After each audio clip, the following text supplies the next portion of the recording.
about our inner nature. We want to understand the planet on which we live.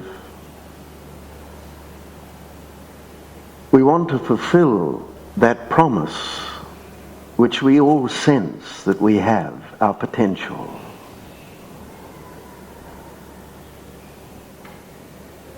This feeling keeps reoccurring to us time and time again. But we have two problems. One, we're not quite sure where to turn to get good advice.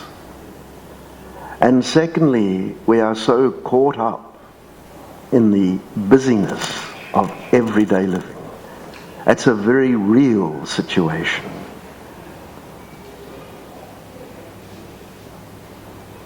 So these talks, they are not based on an individual's ideology.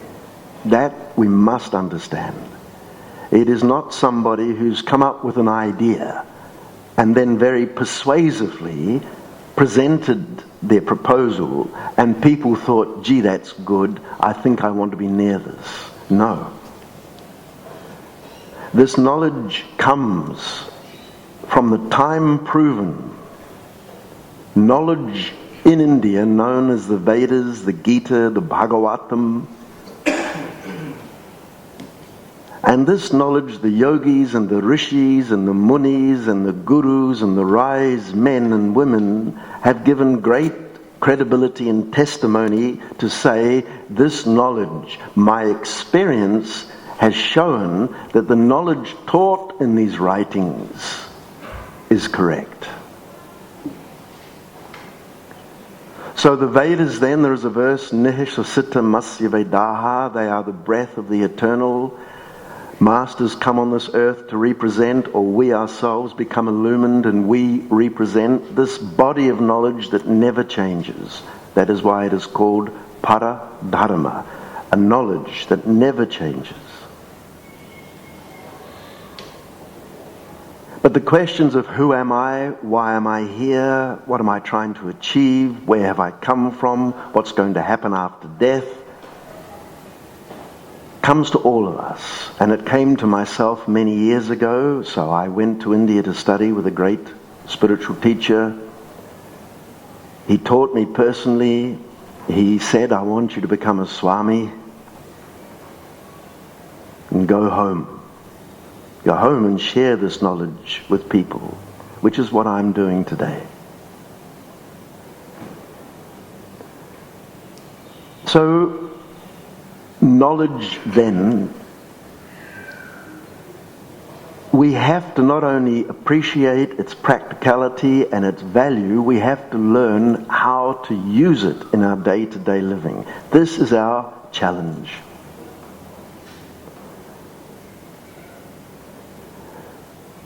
So there are some fundamental things that we need to have clearly as a base. If you're a builder, you want to build a house, you make sure your foundation is solid.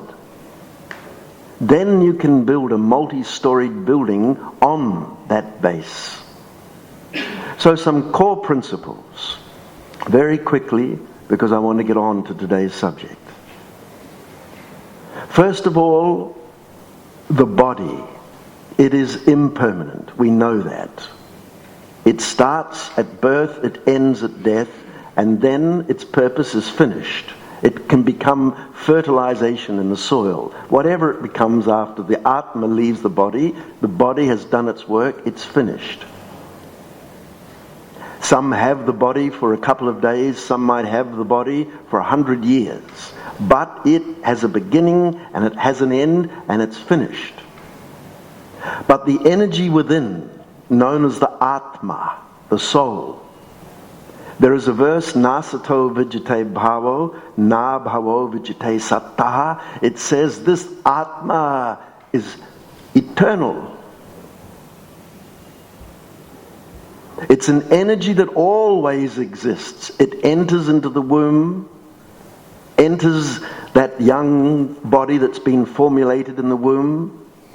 It habitates with that body, giving it consciousness, allowing it to see, think, smell, hear, etc. Then it leaves that body, the body's left behind, but the Atma, it's an eternal power. That's number one principle. And in my introductory talks, I give a lot of information in support of that fact, if you're interested. So Shankaracharya, he said this Atma, and Shankaracharya, by the way, is one of the original Jagat Gurus in India, a world teacher, the first within the last 5,000 years, quoting the Vedas, etc.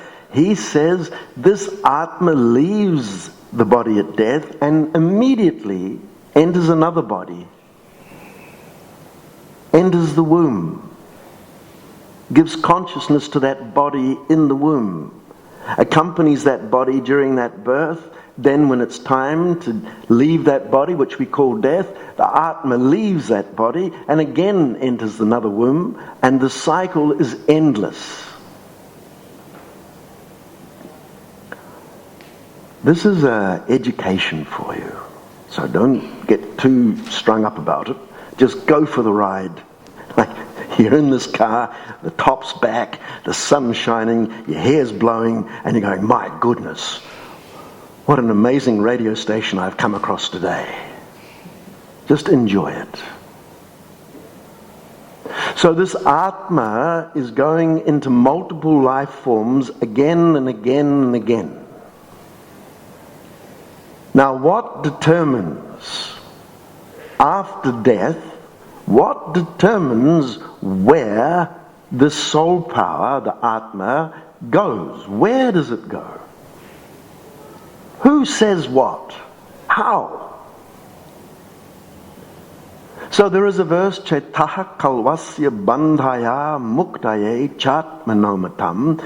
This verse says, your intellect, the decisions that you make, the understanding that you glean to yourself, how you act, the motive behind your actions has consequence. And according to that consequence, because all consequences cannot be realized in one life, there is a residual that flows into the next. The Sanskrit term for that is called sanskar. So there is a carryover into your next life. Sanskar. This determines where you'll be born, to whom you'll be born, the gender of your body, the health of your body, even the time of death itself. Before you leave the womb, according to the Vedas, is predetermined. Last week here, I spoke about 3 karmas. Karma, you might have heard it. Karma is the proper pronunciation. One was sanchit karma. The second is known as prarabdha karma. The third is known as kriyaman. How will I respond to what's happening to me? Will it be positive? Will it be negative? Will it be aggressive? Will it be caring and nurturing? How you respond is your freedom part, and that again goes up into the vault. The key here to understand, at this point anyway, is that the body is temporary, the Atma is an eternal power, and the driver of where this Atma can go is your intellect. I have repeatedly in my classes in past pointed to the fact that everything in this environment around us is governed by principles, by law. Winter, spring, summer, winter, which plants thrive in these particular conditions. And then if we put too much CO2 in the air, it then changes the balance. And the balance is actually correct to what we are doing. If you pour water, it falls to the ground. If you throw water from your cup up into the air, it'll fall back to the ground. If there's a strong breeze, it'll create a spray. Thinking is no different. This is a huge thing to understand. Understanding how the mind works. Understanding about conscious giving power that enables your eyes to see, your ears to hear, your mind to work. Understanding about birth and death and cause and effect and pain and pleasure. Understanding these things makes you stronger.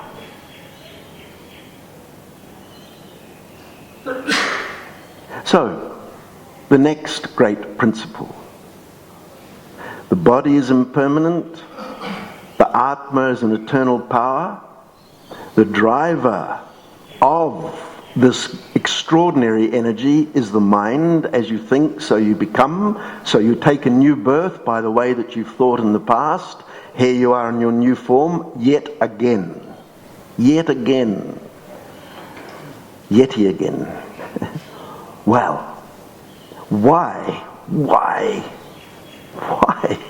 Why are we going in this extraordinary cycle? What's the point? What's the point? So now the next great principle. Sarvesham api bhutanam nirpasvat maiva vallabha. This verse explains everything that you do is for the Atma, for the self, except it for now. And the Atma, by its nature, radiates onto the conscious mind, show me the bliss, show me the joy, show me the happiness.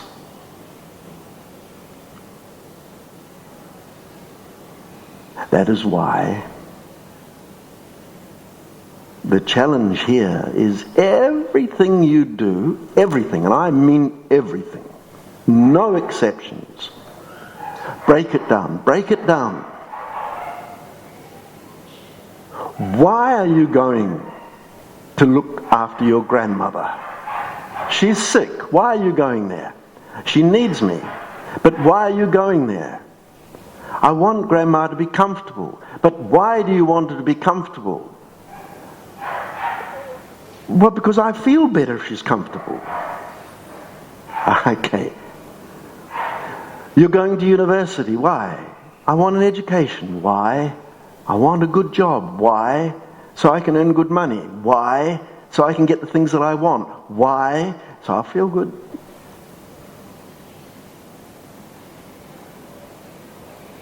There's no exception. If you go deeper, deeper, deeper, deeper, right down to the deepest thing why you do anything, according to the Vedas, the Gita, etc., everything has the singular aim of joy, bliss, happiness.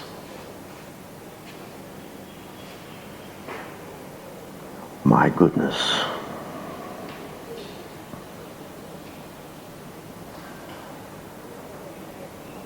If that's the case, why haven't we found it? What's stopping us? Why are we in this wheel of birth and death? What for? Why haven't I found this joy, bliss and happiness? Why not? Now some people will say, but I have.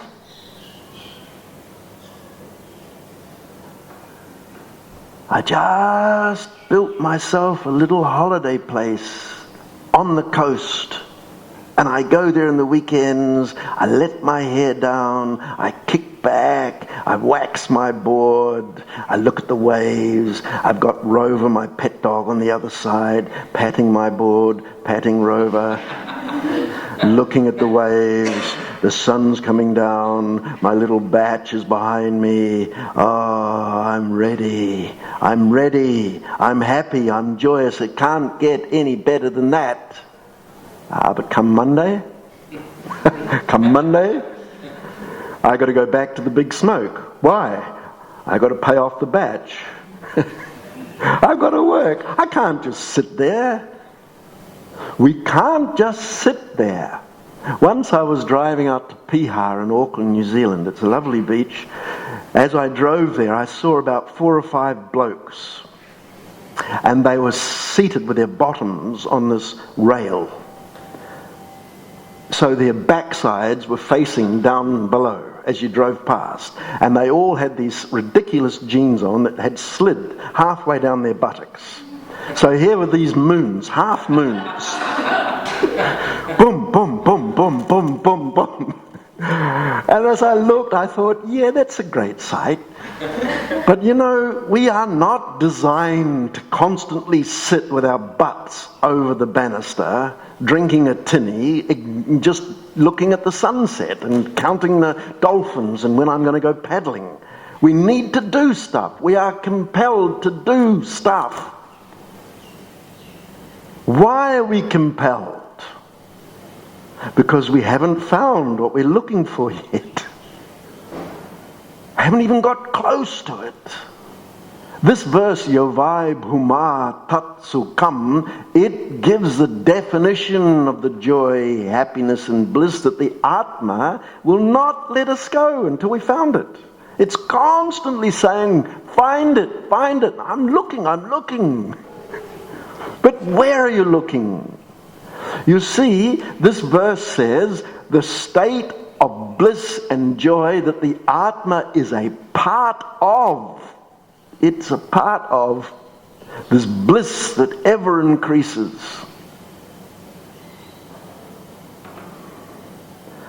This beggars imagination. Imagine if Coca-Cola could come out with a drink that ever increased in joy.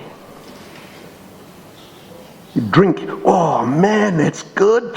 Oh, it's even better. Oh, I'm reaching the stratosphere. Oh.